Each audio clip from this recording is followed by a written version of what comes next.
Hello students, welcome to Asha classes. बच्चों, आज क्या सिखाने वाला हूँ? आज सिखाने वाला हूँ प्रिज्म को। क्या सिखाने वाला हूँ आज? प्रिज्म। प्रिज्म से रिलेटेड जो डेरिवेशन होता है उसको सिखाऊंगा, साथ साथ प्रिज्म क्या होता है इसके बारे में बताऊंगा। चलिए, तो सीखते जाना है, बढ़ते जाना है, जानते जाना है। शुरू करते हैं प्रिज्म को। देखिए, प्रिज्म कुछ ऐसी शेप का होता है बच्चों, ऐसा। ये ट्रायंगुलर हर्ट से चमक रही है ना, ये क्या है? प्रिज्म है। समझ रहे हो प्रिज्म क्या है? ऐसा होता है। आगे से कैसी शेप है इसकी? आगे से इसकी शेप है ट्रायंगुलर शेप। तो इस शेप का प्रिज्म होता है बच्चों, और इसमें हम कुछ रिलेशन बनाएंगे। एंगल ऑफ प्रिज्म क्या होता है उसकी, किसके साथ? Angle of emergent, angle of deviation, angle of incidence. इनमें कोई रिलेशन है क्या?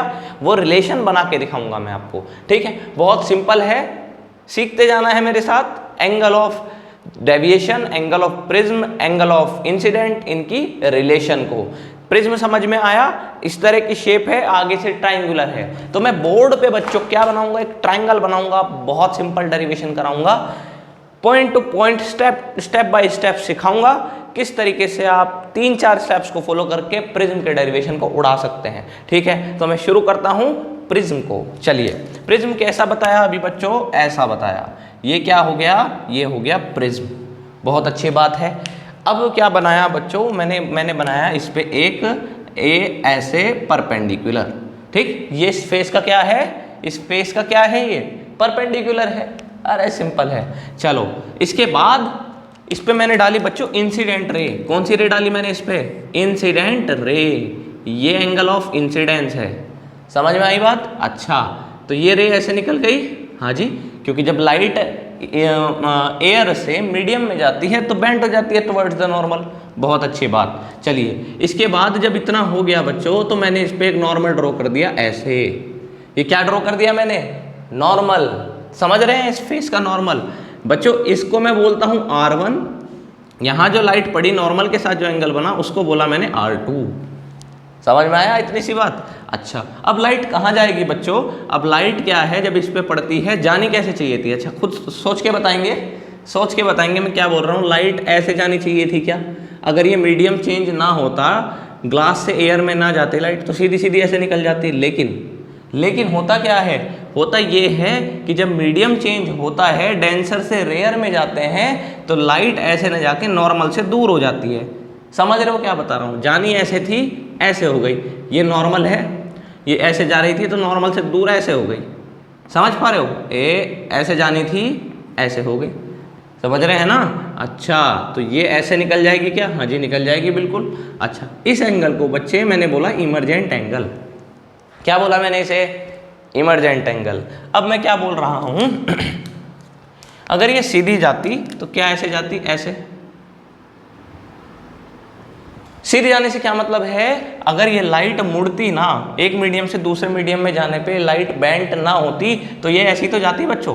सिमिलरली, अगर ये लाइट यहाँ से ये जो दिखाई दे रही है, ये पीछे से ऐसे मुड़ी भी ना होती तो कहाँ से आती हुई दिखाई देती?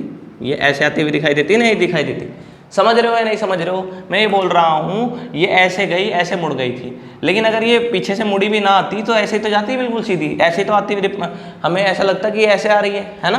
तो गई कैसे थी? ऐसे। मिली कैसे? ऐसे। गई ऐसे थी, मिली ऐसे, तो कितनी डेविएट हो गई? तो इस एंगल को बच्चे मैंने बोला है एंगल ऑफ डेविएशन। क्या बोला मैंने इसको? Angle of deviation. Incident ray ऐसे जानी थी, चली ऐसे गई, तो ये क्या हुआ? Angle of deviation. समझ गए हैं? अच्छे से समझ गए हैं। चलिए, अब आगे का चीज सीखते हैं बच्चे। इसको बोलते हैं एंगल ऑफ प्रिज्म। क्या बोलते हैं इसको? Angle of prism. अब देखिए क्या करना है, एक एक ट्रायंगल लेना है और सोल्व करना है। चलिए मैं बताता हूँ कैसे। जैसे मैं इसको नाम देता हूँ M, इसको नाम देता हूँ मैं O, इसको नाम देता हूँ मैं C, इसको नाम देता हूँ मैं P। जरा एक बात ध्यान से देखना है, MOC में, MOC दिख रहा है? MOC। ठीक, ये पॉइंट यहाँ पे मैंने O माना हुआ है, ये। तो MOC में ये वाला एंगल प्लस ये वाला एंगल, बाहर के इन दोनों का सम इसके बराबर होता है क्या? समझ रहे हैं? Exterior angle property. देखिए ऐसे, ये ऐसे, ये ऐसे, ये वाला प्लस ये वाला बराबर बाहर वाला। समझ रहे हैं ना। तो ये वाला एंगल कितना हो जाएगा बच्चों, ये देखना, ये पूरा पूरा यहाँ से यहाँ तक देखो, ये पूरा, क्या ये पूरा एंगल आई के बराबर है, वर्टिकल अपोजिट। ये R1 है तो बच्चों ये I माइनस R1 होगा, समझ रहे हो। सिमिलरली ये पूरा एंगल, ये पूरा इमरजेंट के बराबर है, वर्टिकल अपोजिट। ये R2 है तो बच्चों ये कितना होगा, E माइनस R2। समझ रहे हैं बात को मेरी, हाँ समझ रहे हैं। चलिए तो अब एक बात बताओ, I minus R1 plus E minus R2 ये दोनों इंटीरियर एंगल हैं इस ट्राइंगल के, MOC के इंटीरियर एंगल्स हैं। तो इनका सम किसके बराबर होता है, एक्सटीरियर एंगल के। वो क्या है यहाँ पे, वो डेविएशन वाला है, एंगल ऑफ डेविएशन है। तो क्या मैं इसको ऐसे लिख सकता हूँ, I प्लस E, इन दोनों को एक साथ लिख लिया, माइनस R1 प्लस R2। ये पहली इक्वेशन तैयार हो गई क्या, एंगल ऑफ डेविएशन की। Angle of deviation equals to ये आ गया। चलो बहुत अच्छी बात। अच्छा अब बच्चों मैं एक बात बताता हूँ, ध्यान से सुनना है।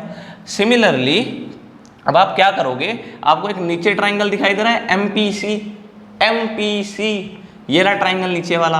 तो इसमें बच्चों R1 plus R2 angle sum property लगाई इसमें MPC में, ये R1 ये R2 और ये एंगल P। तो R1 plus R2 plus angle P equals to 180 degree.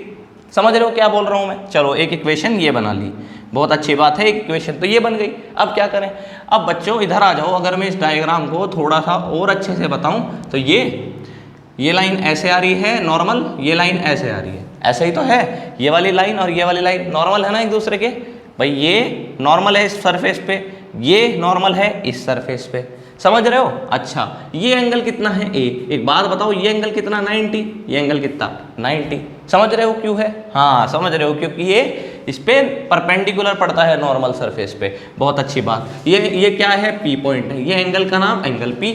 तो इस क्वाड्रिलेटरल में बच्चों AMPC, इस क्वाड्रिलेटरल में बच्चों एंगल सम प्रॉपर्टी लगाओ तो क्या हो जाएगा, देखो 90 प्लस 90, देखो 90 angle A plus angle P equals to बच्चों क्वाड्रिलेटरल का सम कितना होता है सारे एंगल्स का, 360 होता है। अब क्या करें, कुछ नहीं करना, बहुत सिंपल, 90 प्लस 90 180। तो angle A plus angle P equals to 360 minus 180। बहुत अच्छी बात। तो ये कितना आ जाएगा 180। तो angle A plus angle P equals to कितना 180, इक्वेशन B। समझ रहे हैं। अच्छा दो इक्वेशन आ गई, कौन कौन सी, A और B दोनों 180 के इक्वल है क्या, 180 के इक्वल। तो दोनों की वैल्यू इक्वल रख दो क्या, हाँ रख सकते हैं। Angle A plus angle P equals to R1 plus R2 plus P। समझ गए, हाँ समझ गए। चलिए तो P से P कैंसिल, तो एंगल A इक्वल्स टू कितना आ गया, angle R1 plus angle R2। एक रिलेशन बना ली बच्चों, A equals to R1 plus R2। ये आगे भी काम आने वाली है। R1 ये वाला एंगल जो लाइट इंसिडेंट हुई थी उसका जो रिफ्रैक्टेड एंगल बना था इस फेस पे, वो R1 एंगल था। जो लाइट रिफ्रैक्ट होके इस वाले फेस पे इंसिडेंट रे की तरह पड़ी थी, उसका जो एंगल था नॉर्मल के साथ वो R2 था, और एंगल ऑफ प्रिज्म ये था। तो एक रिलेशन आ गई, A equals to R1 plus R2। अब क्या करना है, सबसे पहली इक्वेशन को यूज करना है जिसको मैंने फर्स्ट नाम दे दिया था, ठीक। अच्छा कैसे करें, जहां पे R1 प्लस R2 लिखा हुआ है वहां पे A पुट कर दूंगा, तो I plus E minus A equals to deviation. तो I plus E equals to A plus deviation. This is very important formula, ठीक है, बहुत इंपॉर्टेंट फॉर्मूला है। क्या करने के लिए, प्रिज्म का जो एक रिलेशन है एंगल ऑफ प्रिज्म का डेविएशन के साथ, इंसिडेंट रे के साथ, इमरजेंट रे के साथ, वो ये है। न्यूमेरिकल्स में बहुत काम आने वाला है, बहुत अच्छे से न्यूमेरिकल कराऊंगा, सिखाऊंगा बारीकी से। क्या न्यूमेरिकल में आपको क्या चीज़ सीखनी चाहिए, किस तरह से एक पैटर्न में न्यूमेरिकल करना चाहिए, एक एक चीज़ सिखाऊंगा बच्चों। बहुत सिंपल बना देंगे फिजिक्स। अब की बार 90 पार, अब की बार फिजिक्स को 90 प्लस करना है, लेकिन उसके लिए आपको सही से सही स्ट्रेटेजी के साथ, सही गाइडेंस में आपको फिजिक्स को पढ़ना होगा। और मैं आपकी इसमें हेल्प कराने वाला हूँ, आपको सिखाने वाला हूँ कि क्या क्या स्ट्रेटेजी होनी चाहिए, किस तरीके से आप फिजिक्स में एक अच्छा स्कोर कर सकते हैं।